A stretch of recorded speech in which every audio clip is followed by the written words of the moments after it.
आपको मनुष्य शरीर मिला है, मुझे मनुष्य शरीर मिला है। हम में और आप में वरीयता क्या है? सिर्फ कपड़ों की।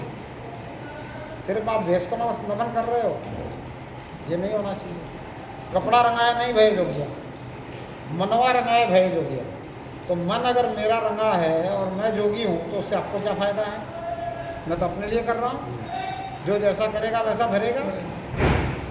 मैं स्व कल्याण के लिए अगर भक्ति कर रहा हूँ, आपको उससे क्या मिलेगा? पर आपको कुछ बातें ऐसी सिखा दी गई हैं जिससे आप सोचते हो कि मैं झुकूंगा तो मेरा अभिमान खत्म हो जाए। रावण का अभिमान खत्म नहीं हुआ शंकर जी के सामने शीश काट काट के रखने से।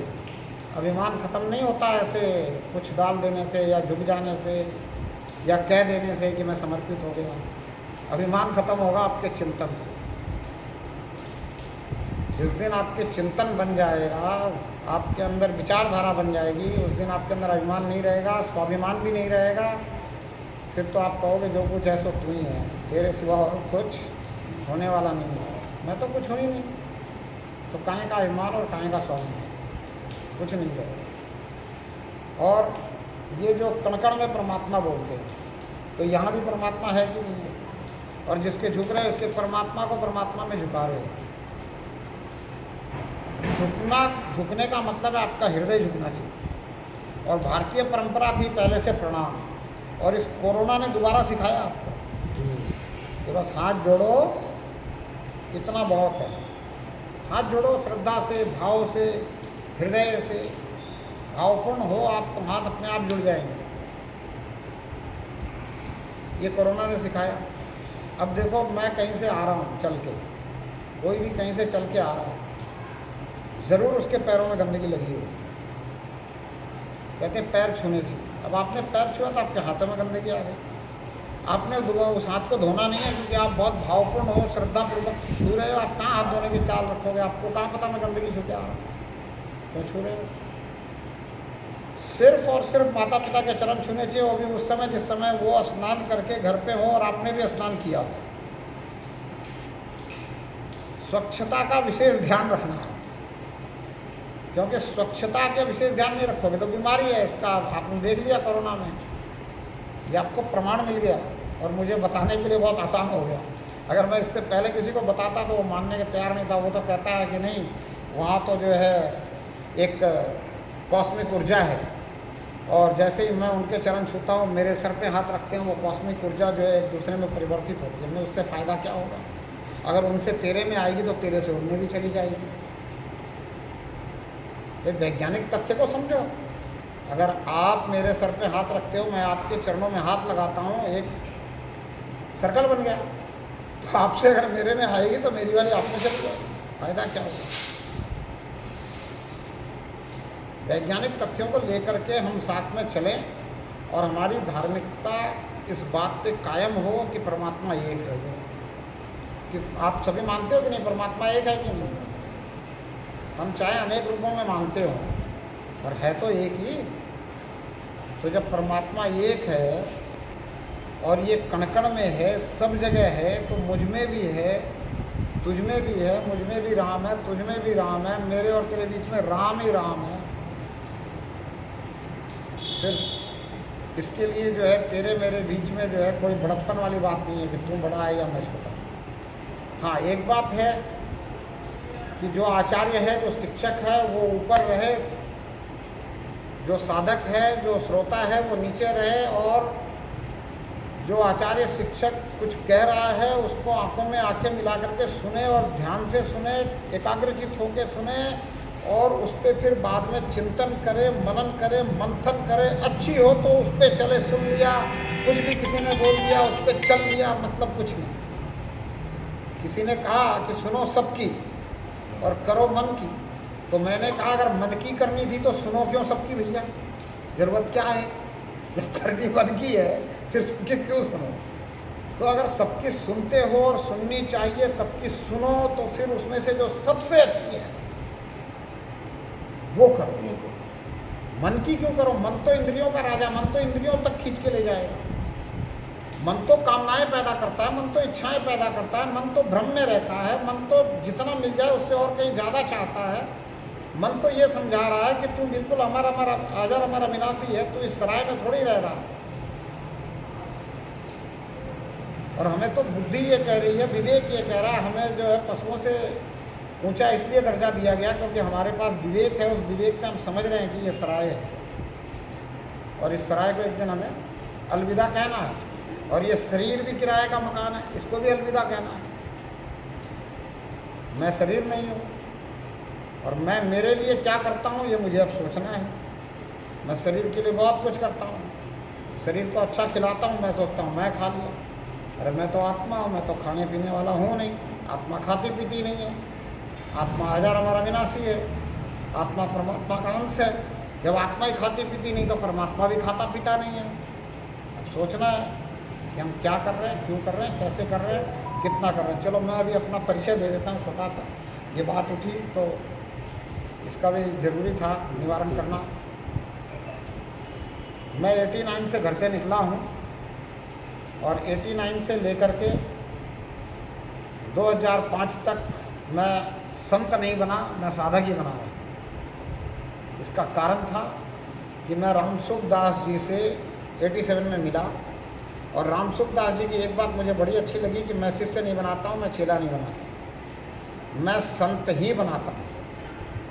पर मैं ये नहीं चाहता था कि मैं रामसुख दास जी के पास ही चला जाऊँ और तुरंत वो मुझे कह दे कि ले तू संत बन गया। मेरी सोच ये थी कि मैं औरों को भी देखूँ कि क्या और क्या कहते हैं, सभी का अनुभव लेना चाहिए, एक जगह शुरुआत में नहीं अटक जाना चाहिए। आपको कोई बात अच्छी लगी उस बात को मान लेना चाहिए। मुझे ये बात बहुत अच्छी लगी कि संत संत बनाता है, संत शिष्य नहीं बनाता, चेला नहीं बनाता, संत गुरु नहीं बनता। तो मैं जहाँ जहाँ भी जाता रहा, साधक बन के सेवा करता रहा।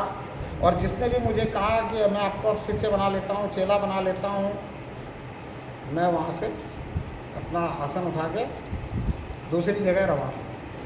मैं कहा देखें रामसुख दास जी के अलावा और कोई भी है कि नहीं दुनिया में ये कहने वाला कि संत संत ही बनाना चाहिए। इसके पहले बहुत से महात्माओं ने कहा, कबीर ने कहा कि पारस और संत में एको अंतर हो जान, पारस तो लोहा कंचन करे, संत करे आप सब। तो संत जो है वो आपको संत बनाएगा, संत कभी शिष्य नहीं बनाएगा। तो मैं भटकता रहा। 2005 तक मुझे कोई ऐसा नहीं मिला जिसने मुझसे ये कहा हो कि मैं तुझे आज साधु बनाता हूँ या संत बनाता हूँ। पर 2005 में एक ऐसी घटना घटी कि मुझे राजेंद्र गिरी जी नाम के सज्जन संत मिले। उन्होंने मुझसे कहा कि मैं तुझे साधु बना देता हूँ, अब तू साधु बन जा, बहुत सेवा कर ली, बहुत जगह घूम लिया। मैंने कहा बहुत अच्छी बात है, आप मुझे साधु बनाइए, मैं तो साधु बनना ही चाहता हूँ, मैं संत बनना ही चाहता हूँ। तो वहाँ मैं उनके सानिध्य में ये वेशधारी साधु संत फकीर बन गया। फकीर सब तो कहना नहीं चाहिए, वो निकल जाता है क्योंकि प्रैक्टिस में है। तो साधु संत बन गया और उसके बाद फिर मैं उनकी सेवा में रहा। 2015 में वो शरीर पूरा कर गया। जब तक मुझे जो अचीवमेंट करना था, जो मुझे मिलना था, जो मुझे पाना था, वो मैं पा चुका उनके सानिध्य में रहते हुए, उनकी सेवा करते हुए। अब 2015 से फिर मैंने जो है जब उनका शरीर पूरा होने के बाद सोशल मीडिया में जो मैं पाया हूँ, जो मेरी समझ है, जो मेरी सोच है, जो मैंने संतों का स्वाध्याय किया या जो मुझे ऊपर परमात्मा की कृपा हुई, उसे मैंने पहुँचाना शुरू किया। सोशल मीडिया से जुड़ा रहा। 2017 में मैंने अपना पुराना नाम डाल दिया सोशल मीडिया में। तो डालने से ये हुआ कि सबसे पहले जो है मेरे चाचा जी, सगे चाचा श्री, वही पहुँचे, वो मिले, वो आए मेरे से मिले, ठीक है मिल लिया। माता जी आई मिलने, छोटा भाई आया मिल लिया। पता चला कि पिताजी का ऑफ हो गया, देहांत हो गया 2010 में। बस वो बात वहाँ फिर ख़त्म हो गई। फिर 2020 में एक मुझे लड्डा जी मिले, सत्यनारायण लड्डा जी बुरहानपुर के। उन्होंने मुझे बुलाया, वहाँ प्रवचन वगैरह कराया। मैं आज भी बुरहानपुर जाता हूँ और वहाँ 2-4 दिन रहता भी हूँ जब जाता हूँ, 2-4-6 महीने। उसके बाद 2021 में लगभग एक कंकानी जी ने मुझे जो है देख लिया सोशल मीडिया पे कि भाई ये सोमानी, कोई तरुण कुमार सोमानी और ये संत बने हुए, तो इनसे मुखारबिंद हुआ जाए। माहेश्वरी समाज से हैं, तो वो 2 साल मेरे साथ माया रहे कांटेक्ट में और सोशल मीडिया में उनसे चर्चा होती रही। परमात्मा की कोई कृपा, उनकी कोई समझ, उनको मेरी बातें अच्छी लगी, मेरे विचार अच्छे लगे। 20 जनवरी 2023 ये उनसे मुलाकात हुई बॉम्बे में। मैं बॉम्बे गया हुआ था, वो मुझसे मिलने आए। 8 घंटा मेरे साथ रहे, आए थे आधा घंटा के लिए, 8 घंटा मेरे साथ रहे, दूसरे दिन भी फिर आए। उसके बाद उन्होंने मुझे कहा कि अब मैं आपका वॉलंटियर बन गया हूँ, मैं आपका स्वयंसेवक बन गया हूँ और मैं कार्य करूँगा आपको समाज से जोड़ने का। अब जितनी उनकी क्षमता है, जितनी बुद्धि है, जितना उनका विवेक है, उस हिसाब से जोड़ते हैं। क्योंकि आज सोमानी जी ने कहा कि उन्होंने क्या लिखा, सारी खिचड़ी बना रखी, मुझे नहीं समझ में आई।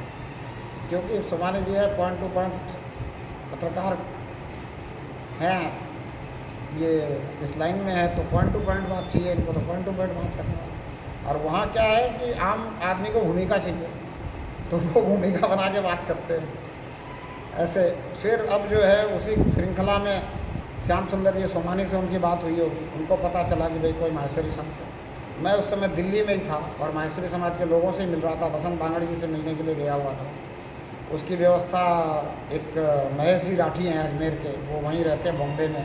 उन्होंने एक संस्था बना रखी है मारवाड़ी महासभा, जो मैंने भी बताया कि मारवाड़ी महासभा ने बेटी पढ़ाओ के लिए जो स्कीम बताई आपको, वो उसके संस्थापक हैं और सभापति भी है। तो उन्होंने मुझे कहा कि आप बसंत जी बांगड़ से मिलिए।